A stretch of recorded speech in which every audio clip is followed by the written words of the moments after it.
Hello everyone. Today we are going to be talking about GMO labeling. The main point of this presentation is to discuss the pros and cons to GMO labeling concerning ethics of everyone involved or affected by labeling, the policies and laws concerning labeling, and the economic impact of labeling or non-labeling GMOs. But first, I'm going to briefly discuss the main points of controversy for genetically modified organisms, or GMOs. The name itself deters many people from buying or consuming these crops, especially those people that do not quite understand the process and benefits. Benefits usually do not come without some sort of risk, and there are scientists, politicians, farmers, merchants, consumers, and many others actively debating risks, and lack thereof, pertaining to GMOs. And many also participate in the right to know debate. A couple of potential risks claimed by some organizations are 1. GMOs cause cancer, and 2. They are a risk when it comes to natural species. Another issue that causes debate is some people claim that GMOs are not needed to feed the population, while other scientists and economists have found that the population increase is going to need some other source than conventional farming. The scientists in support of GMOs have evidence that they do not cause cancer any more than any other food product, and some have even been used to combat vitamin deficiency. There could be some risks to the natural species if the proper guidelines are not followed, and that has been acknowledged. But the argument of the supportive scientists is that this small risk is worth it for the benefits of GMOs. One of the main arguments over labeling is the need for full disclosure, and those against the implementation of GMOs are pushing for a required GMO label. And some of those for GMO use agree that a GMO label should be used for full disclosure of the science used, not as a warning or scare tactic. Farmers are split on requiring GMO labels. Organic farmers want labels so consumers can decipher the organic foods from the GMOs, so those that want to eat what they believe to be more natural can. Some GMO farmers also want labels so that consumers can pick the products that are enhanced by being longer lasting or not bruising as easy. Consumers are split on GMOs. Many want the GMO label so they can avoid the altered product, believing that this process goes against their ethics and choose more naturally.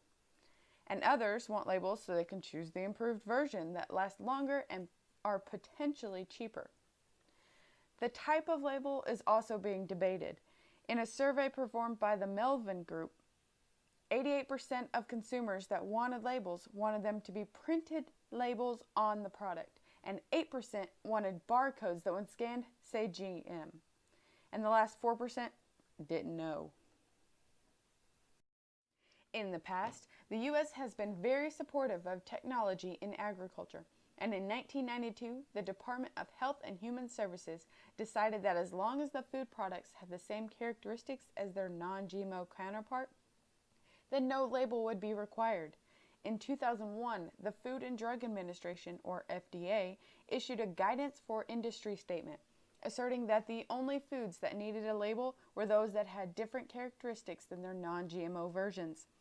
They also required notification of at least 4 months prior to adding a new GM product to the market. During that 4 months, a description of the product would be posted on the internet for review. In July 2015, the House voted and passed a bill that created a voluntary labeling standard and sent it to the Senate to be voted on. If this bill is voted into law in the future, then the Safe and Accurate Food Labeling Act would create a voluntary certification program for GMO-free agriculture and would, again, only require those GMOs that have a material difference between food from genetically engineered plants and comparable foods to be labeled. But companies could still label their products as GMO if they desired under a new voluntary certification program. This new law would override any state and or local GMO labeling law.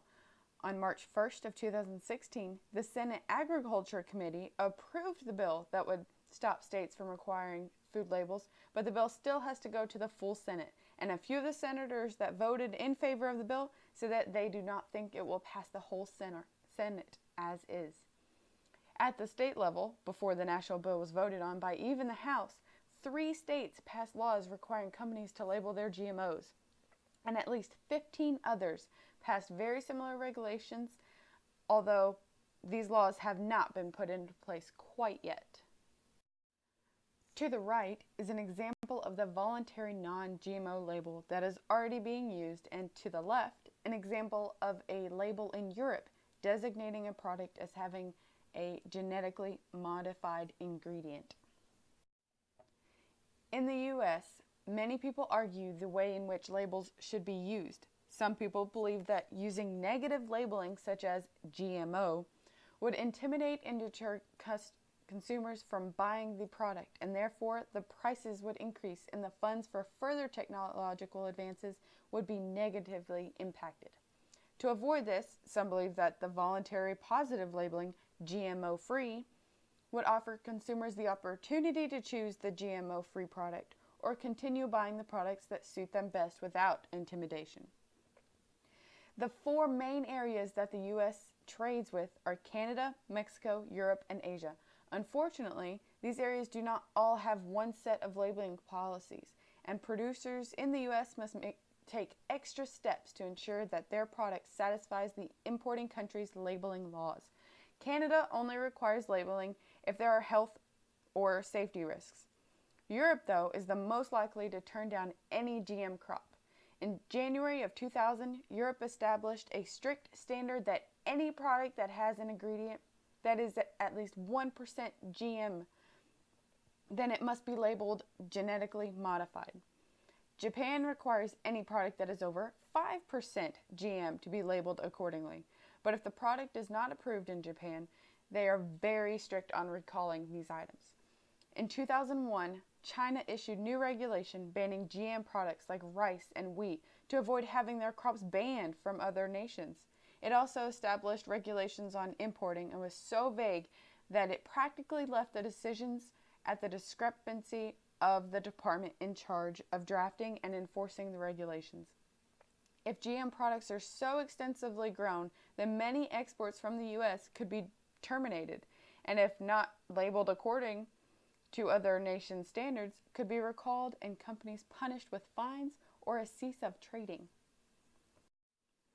The top chart shows the main countries importing from the U.S., while the chart below it shows the main agriculture products being exported from the U.S. As you can see, the policies previously discussed affect the main countries importing U.S. agriculture, and if all of them have separate labeling laws and GMO laws, then it could cause confusion and a potential loss of trade, which would directly impact the economy in the U.S. In conclusion, some consumers are intimidated by how ethical the idea of genetically modifying crops, and because of that, some want labeling to avoid the GM crops altogether. But GM producing companies are requesting voluntary positive labeling rather than the negatively labeling GMO. If more people understood the science behind GMOs, then labeling either way might not impact consumers' decisions as much. The U.S. government is also pushing for voluntary labeling and barring states from requiring GMO labeling to keep trade across states running smoothly. A problem still with labeling and non-labeling is international trade. With most countries that the U.S. trades with requiring labeling, these companies still have to do some of it. But it is complex since each nation has its own policy on the percent of GMO ingredients in a product. If there was an international agreement on GMO labeling, it would ease many trade discrepancies. Labeling would most likely ease some confusion on what is and is not a GM product. But as long as the characteristics of the GMO are the same as the base product, I do not see a reason to identify on a label what has been altered exactly.